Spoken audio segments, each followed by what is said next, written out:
వందనాలండి. మా ప్రాబ్లం ఏంటంటే మేము గత 20 సంవత్సరాల నుంచి ఇక్కడ చర్చ్ నడిపిస్తున్నాము.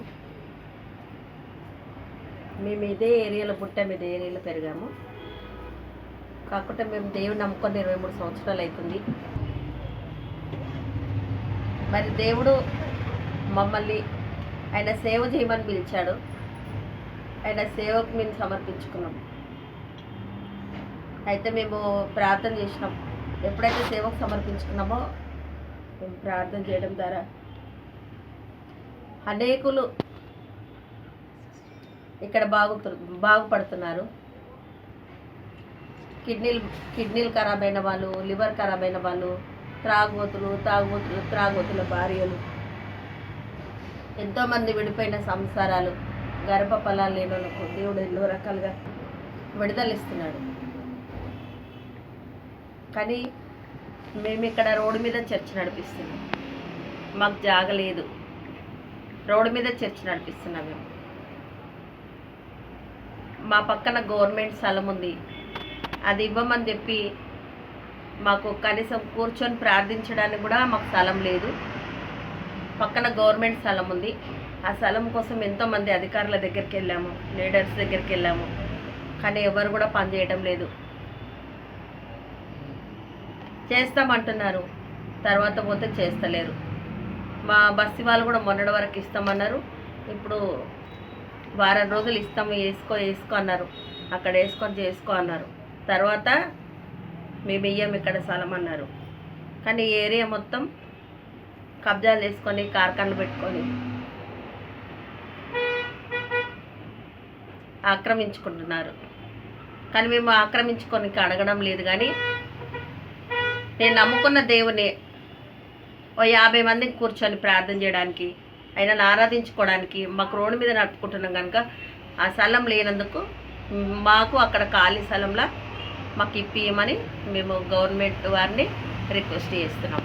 మరి ఇంకోటి ఏంటంటే ఎలక్షన్లు వచ్చినప్పుడు కూడా మేము కేసీఆర్ సార్ వస్తే మాకు న్యాయం జరుగుతుందని చెప్పేసి ఆయన మాటలు వింటుంటే మా కడుపు నిండిపోయింది, మా హృదయం పొంగిపోయింది.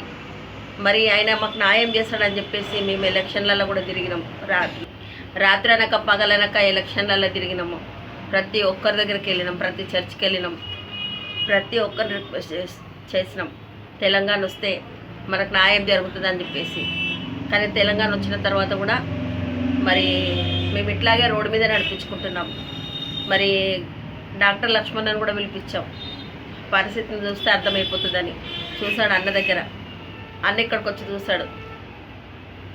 మళ్ళీ ముఠా గోపాల్ అన్నను కూడా పిలిపించాం. ఆయన ఎమ్మెల్యే కాకముందే పిలిపించాం. ఎమ్మెల్యే కాకముందు మేము చేస్తామమ్మా, ఒక ఆడపిల్లవు ఈ రోడ్డు మీద నడుపుతున్నావు, చర్చి ఇంత కష్టపడుతున్నావు, నీ బాధ నేను చూస్తున్నాను, కానీ మేము చేస్తాం, కంపల్సరీ నీకు స్థలం ఇప్పిస్తామని అన్నాడు. మళ్ళీ ఇప్పుడు ఎమ్మెల్యే అయిన తర్వాత ఇప్పుడు ఏమంటుండు, నేను రాలేనమ్మా, నా వల్ల కాదు, నేను చేయలేను అంటున్నాడు. నేను ఎన్నిసార్లు పోయినా, 20 సార్లు పోయినా అన్న దగ్గరికి. అన్నా నువ్వు వచ్చి ఒక్క మాట చెప్పన్నా, మా వాళ్ళతో ఒక్క మాట చెప్పన్నా, ఒక్క మాట చెప్తే అక్కడ కనీసం 30లనే వేసుకొని నడిపించుకుంటామన్నా, మాకు కష్టమవుతుందన్నా అని చెప్పేసి మేము రిక్వెస్ట్ చేసినా కానీ అన్న అంటుడు మేము రాలేమమ్మా, చెయ్యలేమంటుండు. మరి చాలా బాధ కలుగుతుంది. నేను సేవకు నిలబడ్డానంటే ఏదో నా కొడుకులు బిడ్డలు ఉన్నారు, మరి సంపాదించుకోవడానికి నేను అడగడం లేదు. కానీ ఎంతోమంది బాధలతోటి కష్టాలతోటి నా దగ్గరకు వచ్చినప్పుడు కూర్చొని ప్రార్థన చేసుకోవడానికి మాకు స్థలం లేదని నేను కేసీఆర్ సార్ని అడుగుతున్నాను. దయచేసి మేము ఏసఐ కోసం అడుగుతున్నాను. నా కొడుకులు లేరు, బిడ్డలు లేరు, భర్త లేడు, నాకు వెనక ముందు ఎవరు లేరని ఏదో ఆస్తి అడుగుతలేను, దేనికోసం అడుగుతలేను, సంపాదన కోసము సొమ్ము చేసుకోవాలని అడుగుతలేను. కానీ ఎంతోమంది కష్టాలతో బాధలతో ఉన్నప్పుడు ప్రార్థన చేసినప్పుడు వాళ్ళు వచ్చినప్పుడు వాళ్ళకు కూర్చొని పెట్టి ప్రార్థన చేయడానికి మాకు జాగలేదు. ఆయనను కూర్చొని ఆరాధన చేసుకోవడానికి, ఆయనను మొక్కుకోవడానికి మాకు ఒక 50 మంది కూర్చొని ప్రార్థన చేసుకోవడానికి స్థలం ఇవ్వమని మేము అడుగుతున్నాం. మా ఏరియాలో ఖాళీ స్థలం ఉంది, ఎన్నో గుళ్ళు ఉన్నాయి, ఉట్టుట్టిగా రాళ్ళు పెట్టి ఉట్టుటిగా చెట్లు పెట్టి దాన్ని పెట్టి ఎంతో కబ్జా చేసుకున్నారు. ఎందుకంటే మాకు తెలుసు గుళ్ళు లేని జాగల ఇది స్థలం అని చెప్పేసి చిన్న గుడి ఉంటే పెద్దగా చేసేసారు, ఎన్నో చేశారు. మా ముందే మేము ఇక్కడ పుట్టి పెరిగాం, కానీ మేము యేసయ్య కోసం అడుగుతున్నాం. నశించిపోతున్న ఆత్మల కోసం అడుగుతున్నాం. బాధలతో ఉన్నవారి, కష్టాలతో ఉన్న వారి కోసం అడుగుతున్నాం. మీరు దయచేసి మాకు సాయం చేయమని కేసీఆర్ సార్కు రిక్వెస్ట్ చేస్తున్నాం.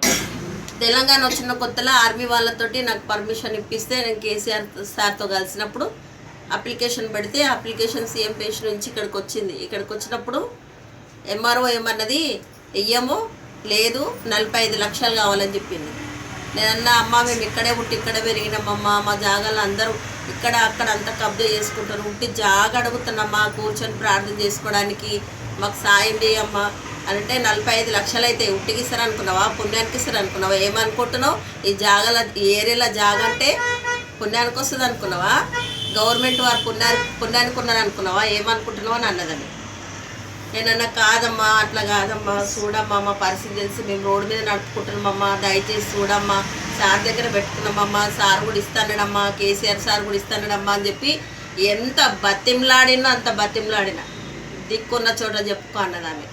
కానీ ఏడ్చుకుంటూ వచ్చాను నేను అక్కడికి కూడా.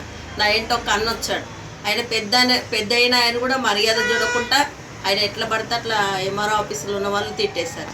కానీ ఎంఆర్ఓ ఆఫీసులో ఎప్పుడు పోయినా కానీ రాదు ఇయ్యరు ఇక్కడ, ఇయ్యరు ఇక్కడ అంటారు. కానీ డబ్బాలకు ఇస్తున్నారు, షాపులకు ఇస్తున్నారు, షెడ్లకు ఇస్తున్నారు. ఒక డబ్బా వేసుకుంటున్నారు, 4 డబ్బాలు వేసుకుంటున్నారు. మేము సొమ్ము చేసుకోవడానికి అడగడం లేదు, యేసయ్య కోసం ప్రార్థించుకోవడానికి అడుగుతున్నాము. దయచేసి సాయం చేయండి.